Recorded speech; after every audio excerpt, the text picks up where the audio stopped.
ধুলাশা ইউনিটে কাজ করে এবং কে আছে, কয়জন আছেন? আমি আজকে গ্রামবাসীদেরকে সামনে রেখে এখানে আমার ভাই আছে, তার সাথে আমি আসলে যারা আছে, আমাদের দাদু আছে, আমি সবাইকে সামনে রেখে তো আমি আজকে একটা ঘোষণা দিয়ে দিতে চাই এবং আপনারা আমার সাথে অঙ্গীকারবদ্ধ হবেন। আমি আশা করি আপনাদের সেটা চা অঙ্গীকারবদ্ধ হন, তাদের কল্যাণ আসবে। এখানে যে আপনারা ইউনিটের যারা কাজ করছে, এই একটা প্রোগ্রাম তো আপনারা করছেন আমাদের মাধ্যমে, এর আগে তো করেননি কখনো। আমরা আপনাদের মধ্যে এখানে তো সম্ভবত রাকিব খলিফাই নেতৃত্ব দিচ্ছে, মোটামুটি তার কাজের যে ধরন বা আসলে আপনারা তার সাথে সাথে কাজ করাটা আমি আজকে এখানে যারা আছেন আমি সবাইকে সাক্ষী রেখে এবং এই ইউনিটের যারা কাজ করে এদের সম্মতিক্রমে আমি ঘোষণা করছি আগামী 1 বছরের জন্য আমাদের রাকিব খলিফা এই ইউনিয়নের ইউনিট প্রদানের দায়িত্ব পালন করবেন। সবাই রাকিব খলিফার জন্য দোয়া করবেন এবং তার দিকে সবাই সহানুভূতির দৃষ্টি নিক্ষেপ করবেন। কারণ আপনি যদি তাকে সহানুভূতি করেন, সঠিকভাবে সহানুভূতিটা তার জন্য দেখাতে পারে, সে হাজারো মানুষকে সহানুভূতি দেখাতে পারবে। আপনারা যদি তার জন্য দোয়া করেন, সে মানুষের জন্য কাজ করতে পারবে। আমি কিন্তু আপনার এই এলাকায় আমরা কিন্তু আসবো না, আমরা আসবো বছরে 1 বার কি 2 বার, কিন্তু সে থাকবে 12 মাস। রাকিব খলিফা আপনাদের কোনো বিপদে আপদে আপনারা সরাসরি আমাদেরকে পাবেন না, আপনাদের কোথায় আসতে হবে আজকে থেকে রাকিব খলিফার কাছে। রাকিব খলিফাকে জানাবেন আমার রক্ত লাগবে, আমার চিকিৎসার জন্য এটা লাগবে, আমার একটা বিপদ পড়ে গেছি। যে কোনো বিপদে আপনি যেটা কোথাও আমাদের কাছে, আমি আবারও বলি আমরা কিন্তু ওইভাবে রাজনৈতিক না বা অর্থনৈতিক কোনো সংগঠন, সেই ক্ষেত্রে আপনারা আমাদেরকে সহযোগিতামূলক আচরণ বলতে আমাদের কম ডিস্টার্ব করবেন। একটা জিনিস, একান্ত বিপদে না পড়লে আপনার মনে করতে হবে এটা আপনার রিজার্ভ ব্যাংকে জমা আছে। আপনি রিজার্ভ তো আগে কেউ নষ্ট করে না, করে তো ওটা আমার জমা আছে, যে আমি রাকিবের কাছে আসলে, এই ফেয়ার মাইন্ড সংগঠনে আসলে আমি সেবা একটা পাবো, ওটা আমার জমা। আমি বাহির থেকে যদি সমস্যাটা সমাধান করতে পারি আগে সেটা সমাধান করব, যদি একান্ত না পারি তখন আপনারা যদি ওরে বেশি ডিস্টার্ব করেন ও তো তখন বিরক্ত হয়ে যাবে, ও তো একটা মানুষ, সেই ক্ষেত্রে কিন্তু ও আপনাদের প্রপার সেবাটা দিতে পারবে না। তো আপনারা যখন একান্ত বিপদে পড়বেন আমরা পারতেছি না, মানে এখন আর দরকারি, সেই ক্ষেত্রে আমি ওর হয়ে কথা দিয়ে গেলাম রাত 3টায় ওরে নক দিবেন,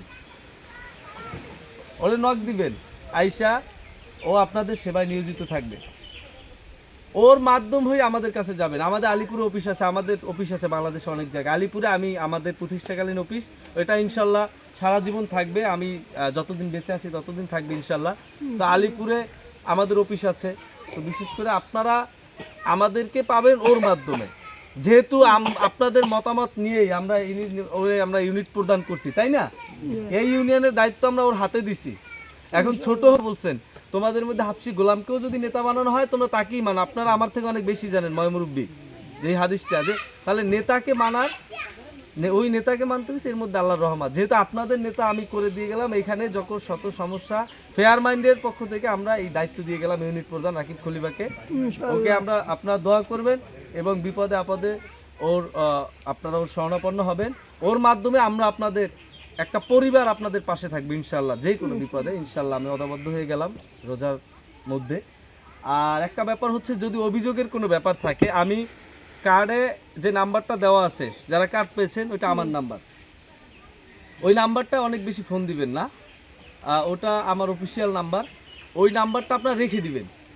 যদি কোনো অভিযোগ থাকে, একান্ত কোনো অভিযোগ, শুধু যে রাকিব একটা অনৈতিক কাজ করছে, রাকিব শুধু সংগঠনের সদস্য না, রাকিব খলিফা আমার ভাই, রাকিব খলিফা আমার ভাই, রাকিব শুধু এই ফাউন্ডেশনের এই ইউনিটের প্রধান না, আমার ভাই, ওর আমি বড় ভাই, ওর শাসন করার অধিকার আমার আছে। ও যেদিন সদস্য হয়েছে সেদিন বলছে, ভাই আমি সদস্য হওয়ার আগে আপনার ভাই হইতে চাই, আমাকে ভালো মন্দ সব কিছু দেখানোর ভালোবাসার অধিকার আপনাকে আমি দিতে চাই, শাসন করার অধিকারও দিতে চাই, ও সেই অধিকার আমাকে দিছে। সুতরাং ওর যদি কোনো কাজে কষ্ট পান, ওর কোনো সদস্যদের কাজে কষ্ট পান, এখানে যদি আমাদের কোনো টিমের কোনো মিসম্যানেজমেন্টের কারণে আপনারা ভুক্তভোগী হন, তাহলে আমাকে ওই নাম্বারে একটা ফোন দিবেন, সেটার ব্যবস্থা আমরা নিব ইনশাল্লাহ। কিন্তু আমাদেরকে এর বাইরে ফোন দিবেন না, নাম্বারটা রাখবেন সেভ করে।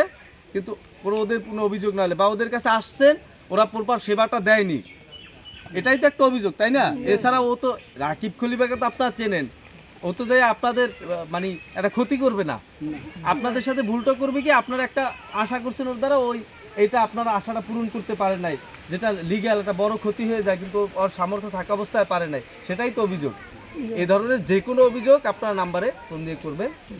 আমি লাস্ট একটু আপনাদের মতামত নিব। আমি আপনাদের এই যে আবারও বলতেছি, রাকিব খলিফাকে আগামী 1 বছরের জন্য এই ইউনিটের প্রধান হিসেবে আমি নির্বাচিত করলাম। প্রথমে আমি যারা সদস্য আছেন আপনাদের মতামত কি? আপনারা কি সবাই তাতে একমত আছেন? আপনারা যারা গ্রামবাসী আছেন, আপনাদের সুখে দুঃখে যে মানুষটাকে আমরা নির্বাচন করে দিয়ে গেলাম, আপনারা কি সবাই একমত আছেন? হাত জায়গা ইনশাআল্লাহ। ঠিক আছে, যাক আলহামদুলিল্লাহ।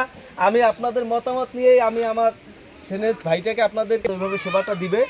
আর আমি আর কিছু বলবো না, আমি অবশ্যই সামনে আবার আসবো, সামনে শীত আসতেছে, যদি সম্ভব হয় আপনাদের জন্য। আর একটা ব্যাপার হচ্ছে, এই এলাকার মানুষও আপনাদেরকে সেবা করছে, এখানে আমাদের এই অর্থায়নের মধ্যে আপনাদের এলাকারও একটা অনুদান গেছে, অনেক ভালো মানুষ, বিত্তশালী মানুষ, তারা এখানে আপনার অংশগ্রহণ করছে আমাদের ফাউন্ডেশনের সাথে আপনাদের সহযোগিতা করতে। আমরা চেষ্টা করব শীতেও আবার আপনাদের কাছে আসতে, আমরা বছরে 2 বার আসার চেষ্টা করব, বাকিটা সময় আমরা ওইভাবে তো সব জায়গায় যেতে হয়, আমি ঢাকায় থাকি, সবসময় থাকি না। আর আমি আলোচনা শেষ করার আগে এখানে আমার সভাপতি, সেক্রেটারি, সাংগঠনিক, আমার ব্লাড ডোনার অ্যাসোসিয়েশনের সভাপতি, যে 4 জন মানুষ আমার সাথে আসছে, বিশেষ করে তাদের জন্য দোয়া করবেন। এই মানুষগুলো আসলে আমার শুধু প্রশংসা করছে, আমি প্রশংসা পাওয়ার যোগ্য না, আমি অত্যন্ত নগণ্য একজন মানুষ, আমি শুধু আপনাদেরকে ভালোবাসি, এটাই আমার গুণ, এছাড়া আমার কোনো গুণ নাই, আমি মানুষকে ভালোবাসি, এটাই গুণ। কিন্তু আজকে Bangladesh fair mind United foundation এই জায়গায় পৌঁছানোর জন্য, সারা বাংলাদেশে আমাদের একটা নেটওয়ার্ক বিস্তৃত হওয়ার জন্য এই মানুষগুলোই হচ্ছে তাদের হাত। তারা আমার পাশে না থাকলে হয়তো শুধু এখন আলিপুরেই আমরা সীমাবদ্ধ থাকতাম, এরা পাশে আছে বলেই আমরা সারা দেশে এখন কাজ করি। আমাদের হাজারো স্বেচ্ছাসেবী, আমরা আপনাদের মতো হাজারো মানুষের পাশে থাকি। তো রমজানের দিন, আমি সামনে 2 দিন পরে ঈদ, একটা আনন্দ, এই ঈদের